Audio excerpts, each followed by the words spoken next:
Success doesn't necessarily mean, oh, they're going to be rich and famous or whatever, but if they don't go back to the street, then we feel like we've been successful. Getting a job, or they get married and have families, and we're able to just break that cycle of street life. That's our vision. That's what we want to do. So I think the role of Ahadi Boys is not only just to help these kids, but also to make other people aware of these forgotten kids. You know, they're the part of society that people kind of forget.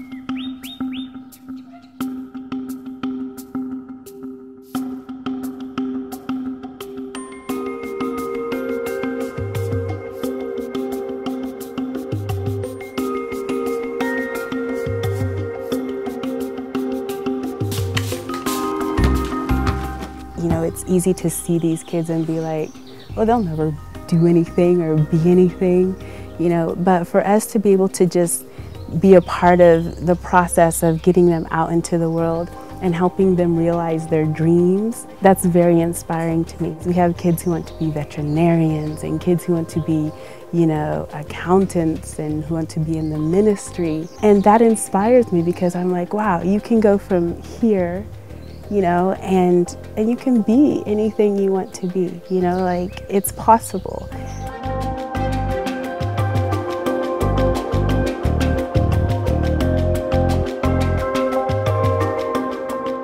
We keep the boys here until either they're through high school or they're 18.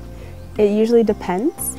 Because some of them, if they're a little behind in school, they might turn 18, but maybe they have like a little longer to go before they're finishing high school. Some of them go to university. Some of them start vocational training.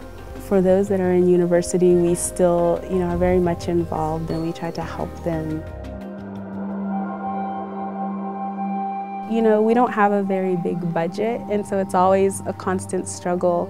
We rely on, you know, people's donations and people's generosity. You know, we would like to have a place of our own that, you know, we can kind of have a permanent home for Ahadi. We're constantly having to move a lot because we rent and maybe rent gets too high, or the landlord decides, you know, that he wants to do something else with the land.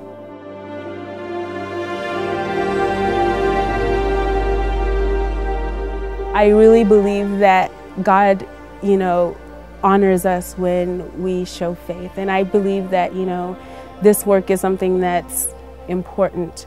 And I believe that God is always going to provide for these children.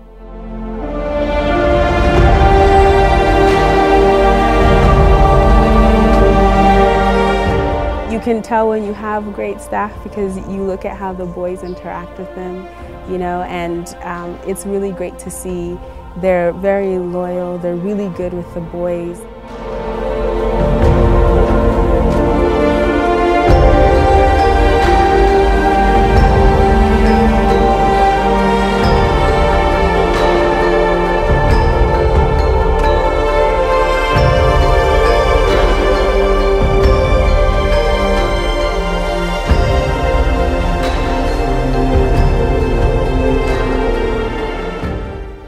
I see these boys and I see where they've come from and I see where they are now and just the potential they have, who they can become and what they can become. And it's just very inspiring to see that, you know, it doesn't matter where you're from, it matters where you're going. We want them to be successful and feel like they're a part of society and they belong, and that they have worth and that they matter and that they have a role to play. We have great sponsors who really believe in our boys. They believe in our vision and our mission, and they really want to be part of giving these kids a better future.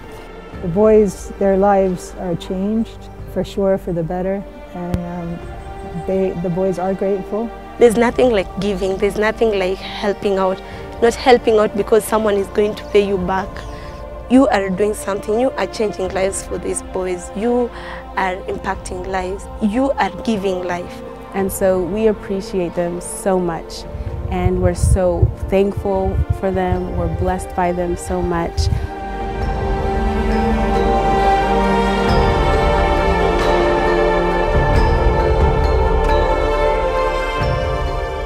My life would not have been like this different and to this point if it wasn't for my sponsors and guardians. To this date, I'm in university, and it's all has been possible because of the sponsors' funds.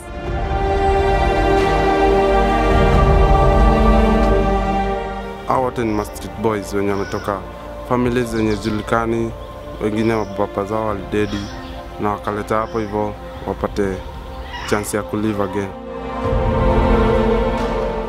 I would like to take this time to thank the entire Ahadi Boys family. Thank you so much for the education that you gave me.